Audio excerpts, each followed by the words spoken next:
Good morning. It's Monday, October 4th, and the serpent is ready to strike again. Donald J. Trump, our ex-president, is suing, which is his usual mode of operation. He's always suing somebody. Well, now he is suing Twitter to get his account opened up again. You know, Twitter banned him because of his actions on January 6th, because of him inciting the riot that took place. Donald Trump is suing because he believes he's entitled to freedom of speech. Well, you're not entitled to freedom of speech if you're yelling fire in a crowded movie theater when there is no fire. And if you perpetuate the big lie, and you want to continue perpetuating the big lie, well, that's unacceptable. That behavior is unacceptable. So he should continue to be banned from Twitter and any other platforms that are similar to Twitter. But I don't think that's the case. I think he found some bogus second-hand site, and he went to try and use that, and that failed, and then he opened his own site, and I guess that failed. So he wants to get back on Twitter. And I, for one, don't believe he belongs in any public arena these days. It's bad enough they still allow him to have rallies around the country. It's bad enough that he has a following of people who are willing to listen to his stories and pretend they believe them. I don't believe that any of the people who have stood by him really believe that the election was rigged. I believe they felt it was in their best interest to go along with him. And then there are those stupid congressmen and stupid senators that said that January 6th was nothing more than a tourist event. Nothing really happened. It was just a bunch of tourists that went out of the building.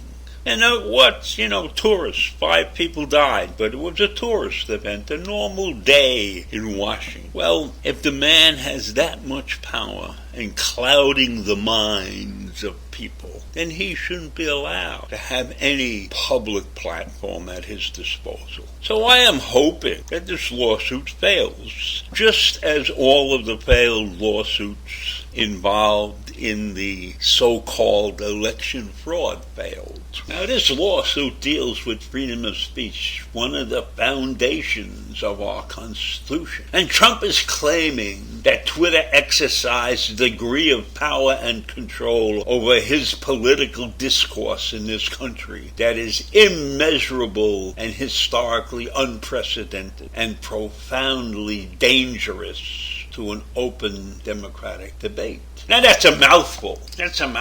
So basically he wants to get back on platform so that he can spew his hatred. But on the side of Twitter, they have taken a position that they are a private company and they can set the rules any way they want for how somebody uses their platform. And they have said that Trump has violated those rules, spewing hatred and lying. So there's nothing in the Constitution that says you can have freedom of speech and that you must be telling the truth when you speak. The Constitution doesn't say that, unfortunately.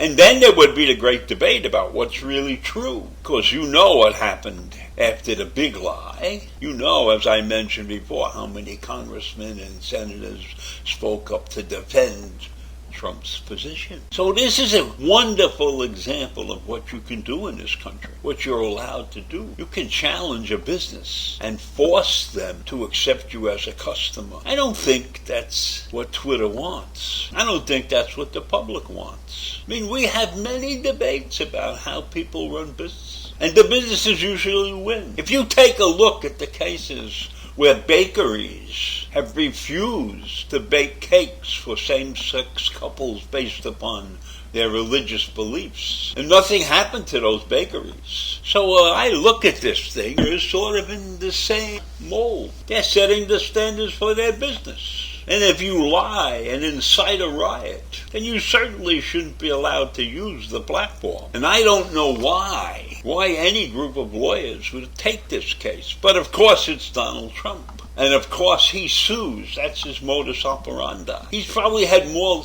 lawsuits than any other person in the world. I don't know how many of them he wins, but that's his modus operandi. And many times he's suing people that can't defend themselves. But Twitter can defend itself. And Twitter is standing on the grounds that it is allowed for common business practices to control its environment. But this leads me to one other thing. This is a definite attempt for Donald to get ready to run for the presidency in 2024. He doesn't want Twitter just so he can do some ordinary things. He wants the power to reach millions of people so that he can start campaigning for 2024. His son is on Instagram posting signs that say he's running, "Make America Great. Make America strong again." So let me tell you something. This is the first step in Donald's re-election campaign. And this country is in no shape to have Donald Trump in the race again. That would be another fucking disaster. So that's really all I really want to say this morning. That Trump is suing, not to really get back on Twitter, because he has his rallies around the country. But he wants to get back on Twitter because they have the reach for millions of people. And he needs that reach in order to effectively run in 2024. So I say to you, America, watch out. Watch out, because another big lie is coming our way. And let us keep an eye on the fools that are in Congress and the Senate who are probably ready to back Donald Trump once again. And if that happens, and you think the situation in this country is bad now, I can't imagine how bad it's going to be in 2024 if somehow or other Donald Trump becomes the candidate of the Republican Party again. So I leave you with that this morning, and I hope you're not too stressed out about it. I'll see you tomorrow. Bye.